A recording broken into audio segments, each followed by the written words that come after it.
قرآن مجید میں ایک اور جگہ پر اللہ سبحانہ تعالیٰ نبی صلی اللہ علیہ وسلم سے خطاب کرتے ہوئے فرماتے ہیں وَتَوَكَّلْ عَلَى الْعَزِيزِ الرَّحِيمِ الَّذِي يَرَاكَ حِينَ تَقُومُ وَتَقَلُّبَكَ فِي السَّاجِدِينَ إِنَّهُ هُوَ السَّمِيعُ الْعَلِيمُ، اور توکل کیجئے اس غالب نہایت رحم والے پر، یعنی رحم فرمانے والی ہستی اللہ سبحانہ تعالیٰ پر آپ بھروسہ کیجئے۔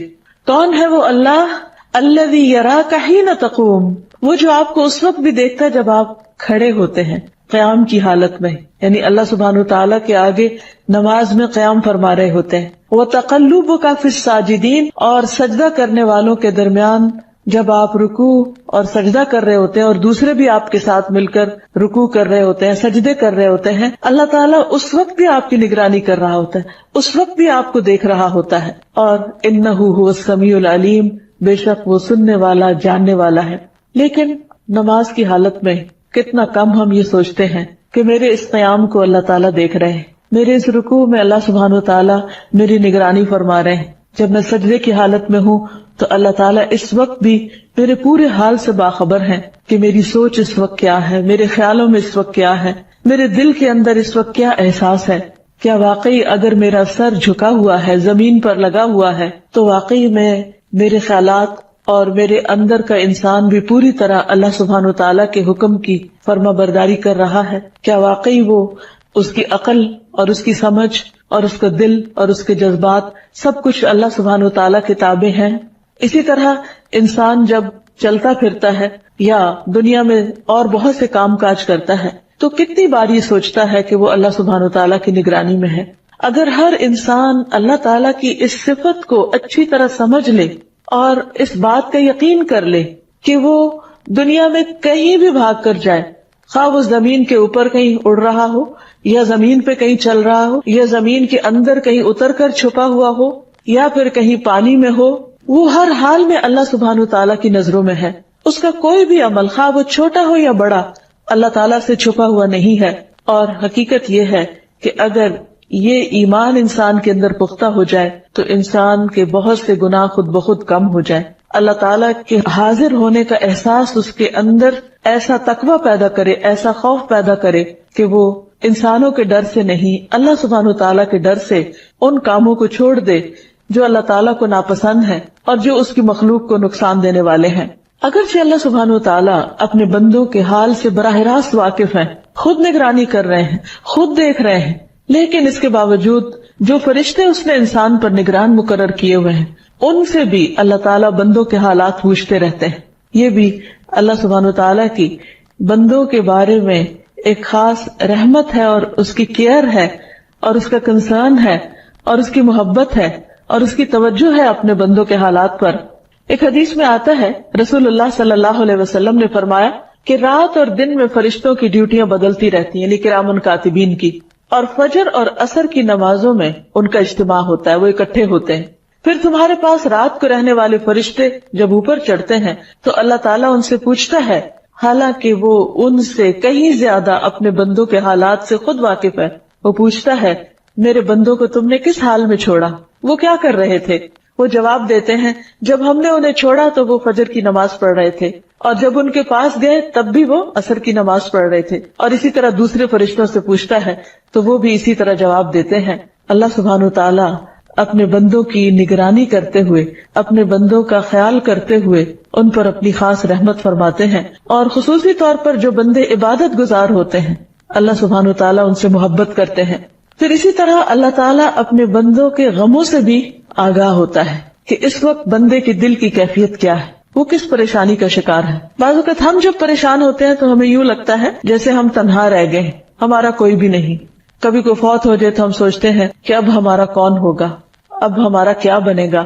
لیکن اس وقت بھی، غم کے ان لمحات میں بھی، اگر انسان کو یہ یاد رہے کہ اس کا رب ہے جو اس کے حالات کو جانتا ہے اور اس کی تکلیف کو محسوس کرتا ہے اور وہ اس کے حال سے پوری طرح باخبر ہے، تو یہ چیز انسان کے لیے بہت اطمینان کا باعث ہو سکتی ہے۔ اس سلسلے میں ایک روایت آتی ہے جس سے ہمیں پتہ چلتا ہے کہ رسول اللہ صلی اللہ علیہ وسلم نے ایک موقع پر حضرت ابراہیم علیہ السلام کا یہ قول دہرایا جس میں انہوں نے اللہ تعالیٰ سے عرض کی کہ رب انہن اضللن کثیرا من الناس فمن تبعنی فانہ منی، کہ اللہ ان بتوں نے بہت سے لوگوں کو بہکا دیا ہے، پھر ان میں سے جو میری پیروی کرے تو وہ مجھ سے ہے. اور پھر عیسیٰ علیہ السلام کے قول کو دہرایا کہ ان تعذبہم فانہم عبادک وان تغفر لہم فانک انت العزیز الحکیم، کہ اگر تو ان کو عذاب دے تو وہ تیرے بندے ہیں، اور اگر تو انہیں معاف کر دے تو تو غلبے والا ہے، حکمت والا ہے. لیکن اس کے برعکس رسول اللہ صلی اللہ علیہ وسلم اپنی امت کا خیال کر کے رونے لگ گئے. آپ نے ہاتھ اٹھائے اور فرمایا اے اللہ میری امت میری امت. اللہ سبحانہ وتعالیٰ نے جبریل علیہ السلام سے فرمایا کہ جاؤ محمد کے پاس صلی اللہ علیہ وسلم، حالانکہ تیرا رب خوب جانتا ہے، اور ان سے پوچھو کہ انہیں کیا چیز رلا رہی ہے. اللہ تعالیٰ کو پتا تھا کہ وہ کس کے غم میں رو رہے ہیں، وہ اپنی امت کے غم میں رو رہے تھے اور خود بھی جانتے ہیں. لیکن جبریل کو بھیجا تسلی کے لیے. جبریل علیہ السلام نبی صلی اللہ علیہ وسلم کے پاس آتے ہیں اور رونے کی وجہ پوچھتے ہیں. آپ انہیں بتاتے ہیں، حالانکہ اللہ تعالیٰ خود زیادہ جانتے ہیں. پھر اللہ تعالیٰ کے پاس واپس جاتے ہیں. اللہ تعالیٰ فرماتے ہیں اے جبریل جاؤ محمد کی طرف اور ان سے کہہ دو کہ ہم آپ کو آپ کی امت کے بارے میں ضرور راضی کر دیں گے، یعنی آپ کو غمگین نہیں کریں گے. اس سے یہ بات بھی پتہ چلتی ہے کہ رسول اللہ صلی اللہ علیہ وسلم اپنی امت کے بارے میں کس قدر فکر مند ہوتے تھے. کیا آج ہم بھی واقعی اپنے نبی اپنے رسول محمد صلی اللہ علیہ وسلم کے بارے میں بھی اتنے کنسرن ہیں کہ ہم قیامت کے دن ان کو شرمندہ نہ کریں ایسے کام کر کے جن سے آپ نے روکا اور جن سے آپ ناخوش ہوتے تھے؟ بہرحال اس حدیث سے پتہ یہ چلتا ہے کہ اللہ سبحانہ وتعالی بندوں کے دلوں کے حالات سے بھی خوب واقف ہے. پھر اسی طرح اللہ تعالیٰ بندوں کی قولی عبادات یعنی ان کا ذکر وغیرہ بھی شمار کرتا ہے. رفاع سے مروی ہے، انہوں نے کہا کہ ہم نبی صلی اللہ علیہ وسلم کی اقتداء میں نماز پڑھ رہے تھے. جب آپ رکوع سے سر اٹھاتے تو سمع اللہ لمن حمدہ کہتے. ایک شخص نے پیچھے سے کہا ربنا ولک الحمد حمدا کثیرا طیبا مبارکا فیہ. آپ صلی اللہ علیہ وسلم نے نماز سے فارغ ہو کر پوچھا کہ یہ کلام کہنے والا کون ہے؟ تو اس شخص نے جواب دیا کہ میں. اس پر آپ نے فرمایا میں نے 30 سے زیادہ فرشتوں کو دیکھا کہ ان کلمات کو لکھنے میں وہ ایک دوسرے پر سبقت لے جانا چاہتے تھے کہ کون ان میں سے ان کو پہلے لکھے گا. اور ظاہر ہے کہ یہ 30 فرشتے اللہ سبحانہ وتعالیٰ کے حکم اور اذن سے ہی آگے بڑھے. تو اللہ تعالیٰ بندوں کے چھوٹے سے چھوٹے عمل کو بھی ضائع نہیں کرتے. اسی طرح المہیمن کا ایک مطلب حفاظت کرنے والا بھی ہے. اللہ سبحانہ وتعالیٰ جو الحافظ ہے، الحفیظ ہے، تحفظ دینے والا ہے، حفاظت کرنے والا ہے. وہ اپنی تمام مخلوق کی ضروریات کی حفاظت کرنے والا ہے. نبی صلی اللہ علیہ وسلم نے فرمایا، اللہ تعالیٰ فرماتے ہیں اے ابن آدم تم اپنے آپ کو میری عبادت کے لیے فارغ کر لو، یعنی نماز کے لیے دیگر عبادات کے لیے بھی وقت نکالو، تو میں تمہارے دل کو بے نیازی سے بھر دوں گا اور تمہاری محتاجیاں دور کر دوں گا. لیکن اگر تم ایسا نہیں کرو گے، یعنی اپنے آپ کو صرف دنیا میں کھپا دو گے اور عبادت کے لیے وقت نہیں نکالو گے، تو میں تمہارے دونوں ہاتھ کام میں مشغول کر دوں گا، اس کے باوجود تمہارا فقر دور نہیں کروں گا، یعنی تمہارے دل کے اندر کا خوف اور محتاجی کا احساس وہ دور نہیں کروں گا. پھر اسی طرح اللہ سبحانہ وتعالی بیمار انسان کے اعمال کی حفاظت کرتے ہیں. ایک انسان تندرستی کی حالت میں جو بھی نیک عمل کرتا ہے، جب وہ بیمار ہو جاتا ہے تو بھی اللہ تعالیٰ اس کا اجر روکتے نہیں، بلکہ جو شخص پابندی کے ساتھ نیکی کرتا ہے عام حالات میں، تو جب وہ سفر کرتا ہے یا بیماری کی حالت میں ہوتا ہے تو اللہ تعالیٰ فرشتے کو حکم دیتے ہیں اور وہ اس کا اجر لکھتا چلا جاتا ہے. پھر اسی طرح المہیمن کا ایک مطلب امن دینے والا ہے اور ظالم کو مہلت دینے والا، یعنی اللہ سبحانہ وتعالیٰ جہاں اپنے بندوں کی حفاظت فرماتا ہے وہاں ان کے لیے ایسے حالات، ایسے مواقع فراہم کرتا ہے کہ وہ امن و امان کے ساتھ اپنے کام سر انجام دے سکیں. اگر ہم سوچیں تو زمین کے جس گولے پر ہم بیٹھے ہوئے ہیں اس کے اندر لاوا ابل رہا ہے. اگر یہ زمین تھوڑی سی بھی پھٹ جائے اور لاوا باہر نکلنے لگے تو زندگی کا نام و نشان قائم نہ رہے. پھر ہم سب جانتے ہیں کہ زمین اس فضا کے اندر دوہری حرکت کے ساتھ اپنے سفر پر رواں دواں ہے، لیکن ہمیں ہر وقت ٹھہری ہوئی محسوس ہوتی.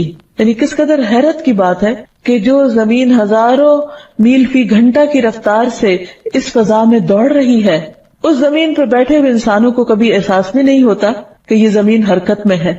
یہ سب امن کون دے رہا ہے؟ یہ اس اطمینان کی حالت میں ہمیں کون جینے دے رہا ہے کہ ہم اس پر چلتے پھرتے ہیں، سوتے ہیں، آرام کرتے ہیں اور پرسکون رہتے ہیں. اللہ سبحانہ تعالیٰ کی یہ خاص رحمت ہے کہ اس نے ہمارے لیے ان تمام چیزوں کو مسخر کیا ہے. پھر ہم دیکھتے ہیں کہ جہاں وہ امن دیتا ہے وہاں کچھ لوگ دنیا میں فتنہ فساد بھی کرنے والے ہیں، ظلم ڈھانے والے ہیں، لیکن ان کو آزادی کیوں ملی ہوئی؟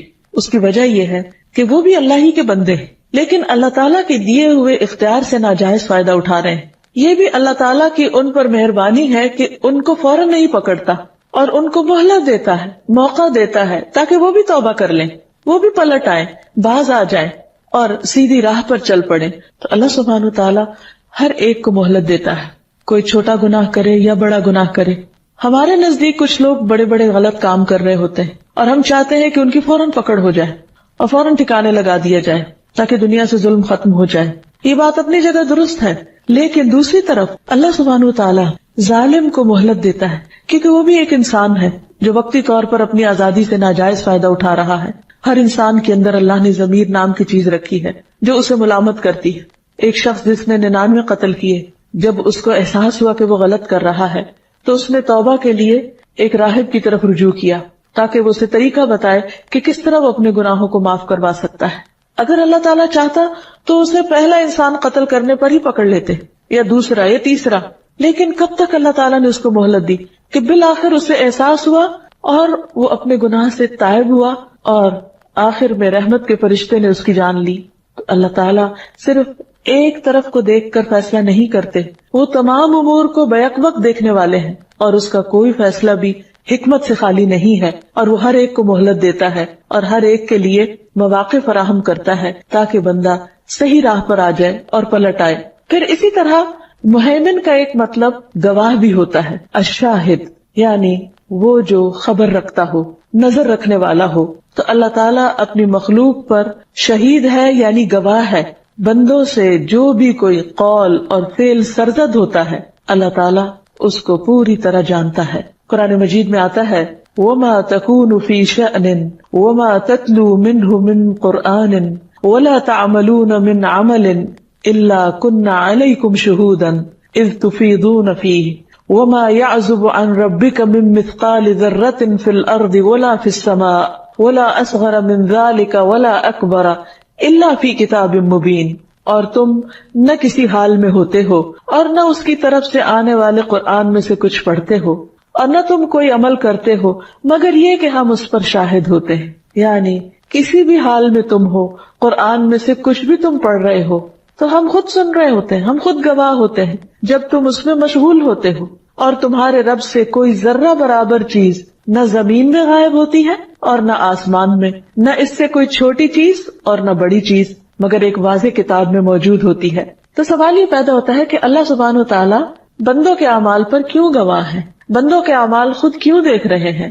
اس کی ایک بڑی وجہ یہ ہے کہ اللہ سبحانہ و تعالیٰ بندوں کے ان اعمال کو گن گن کر رکھ رہے ہیں تاکہ قیامت کے دن بندوں کو ان کی جزا دی جا سکے. حدیث میں آتا ہے اللہ تعالیٰ فرماتے ہیں اے میرے بندو، یہ تمہارے اعمال ہیں کہ جنہیں میں تمہارے لیے شمار کر رہا ہوں، میں تمہارے لیے گن رہا ہوں، انہیں خود گن رہا ہوں. اگرچہ فرشتے بھی لکھتے ہیں لیکن اللہ سبحانہ تعالیٰ خود بھی گنتے ہیں. اسے کیا گنتے ہیں؟ کس کی کتنی نمازیں ہو گئی، کس کے کتنے روزے ہو گئے، کس نے کتنی سچی بات کی اور کتنے جھوٹ بولے ہیں، وہ بھی لکھے جاتے ہیں، وہ بھی گنے جاتے ہیں. کس نے کتنا صدقہ کیا ہے، کس نے کتنی دفعہ تسبیح پڑھی ہے. تو یہ سب کچھ اللہ سبحانہ تعالیٰ گن گن کے رکھ رہے ہیں اور فرماتے ہیں کہ میں تمہارے لیے شمار کر رہا ہوں، پھر میں تمہیں ان کا پورا پورا بدلہ دوں گا.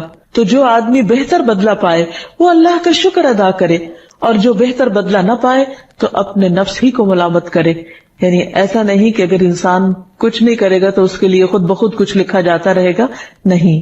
تو ہمیں اصل میں جس چیز کی فکر کرنی چاہیے وہ نیک اعمال ہے کہ ہم زیادہ سے زیادہ کر سکیں، اس کے ساتھ ساتھ اس کی کوالٹی اور اس کی جو روح ہے اس کو بھی مد نظر رکھنا ضروری ہے.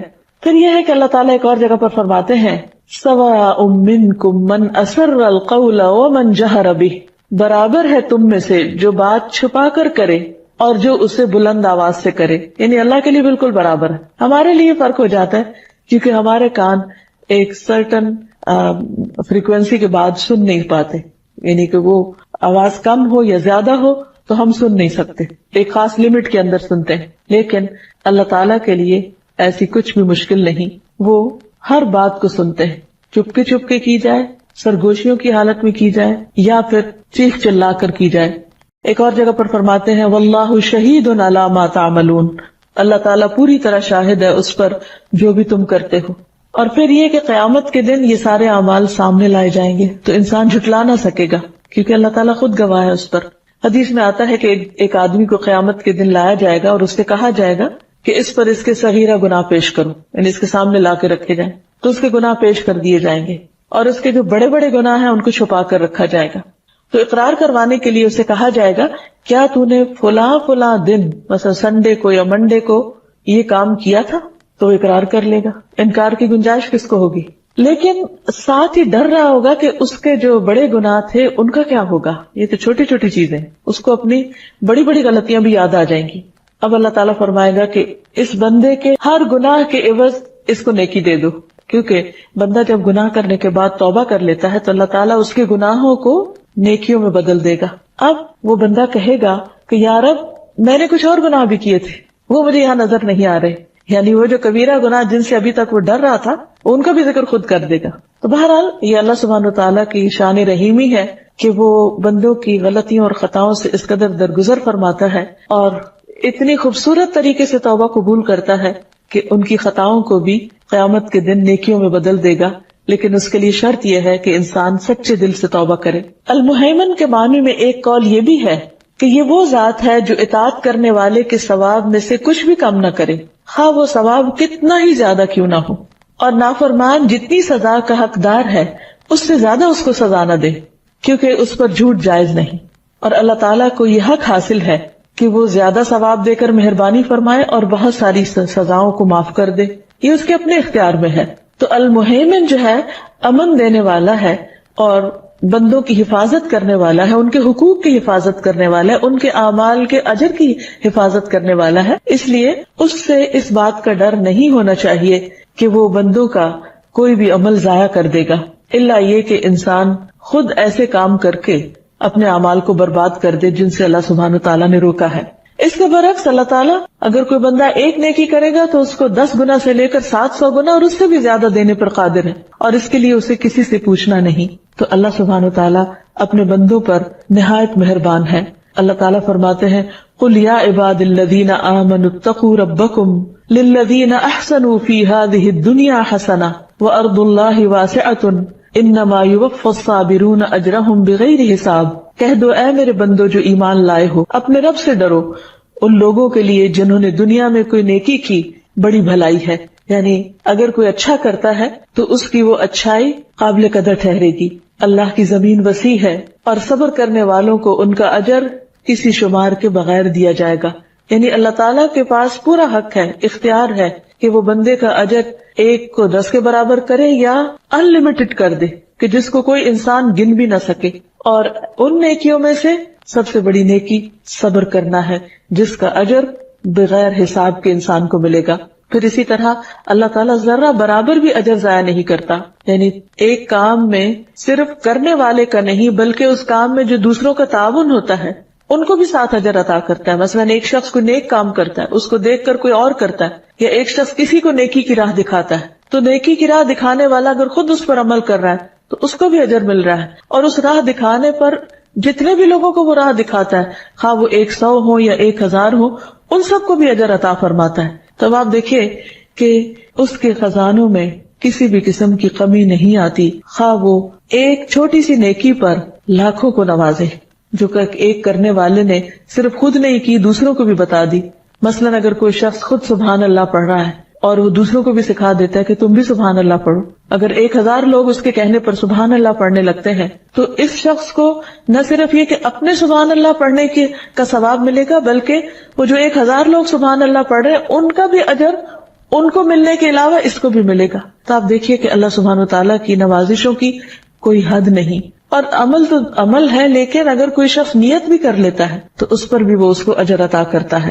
تو ہمیں اللہ سبحانہ وتعالیٰ سے ہر حال میں اچھی امید رکھنی چاہیے اور اس سے دعا کرتے رہنا چاہیے، اور اس کے ہر نام کے ساتھ اس کو پکارنا چاہیے. انسان ایک دن کے اندر مختلف حالتوں سے گزرتا ہے، اور اگر اللہ تعالیٰ کے ان ناموں کی پہچان ہو تو جس وقت جس حالت میں اسے اللہ تعالیٰ کی کوئی خاص صفت یاد آئے، اس کا کوئی خاص نام یاد آئے، تو اس نام کا واسطہ دے کر یا اس نام کے ذریعے اللہ سبحانہ تعالیٰ سے دعا کرنی چاہیے اور اس کا ذکر کرتے رہنا چاہیے. اگرچہ نبی صلی اللہ علیہ وسلم نے المہیمن کے لفظ کے ساتھ کوئی خاص دعا نہیں کی، لیکن بہت مواقع ایسے ہیں جس میں اللہ تعالیٰ کے حوالے اپنے آپ کو ضرور کیا.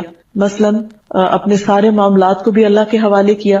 جیسے ایک روایت میں آتا ہے، ایک اعرابی نے نبی صلی اللہ علیہ وسلم سے کہا کہ آپ مجھے کوئی دعا سکھا دیجئے، امید ہے کہ اللہ تعالیٰ مجھے اس سے فائدہ دے گا. تو آپ نے فرمایا یوں کہو، اللہم لک الحمد کلہ والیک یرجع الامر کلہ، اے اللہ تیرے لیے ہے سب تعریف اور تیری ہی طرف سب کام لوٹتے ہیں، یعنی سارے معاملات تیرے ہی سپرد ہیں. اسی طرح رات کو سوتے وقت بھی اللہم اسلمت نفسی الیک، اے اللہ میں اپنے آپ کو تیرے حوالے کرتا ہوں. تو جو رب ہمارے جاگنے کی حالت میں ہماری حفاظت کرتا ہے وہ سونے کی حالت میں بھی ہماری حفاظت کرتا ہے. اور پھر یہ ہے کہ انسان جب اپنے آپ کو اللہ کے حوالے کر دیتا ہے، اپنی جان کو، اپنے مال کو، اپنی اولاد کو، اپنے متعلقین کو، تو اللہ سبحانہ وتعالیٰ ان تمام چیزوں کی حفاظت فرماتا ہے.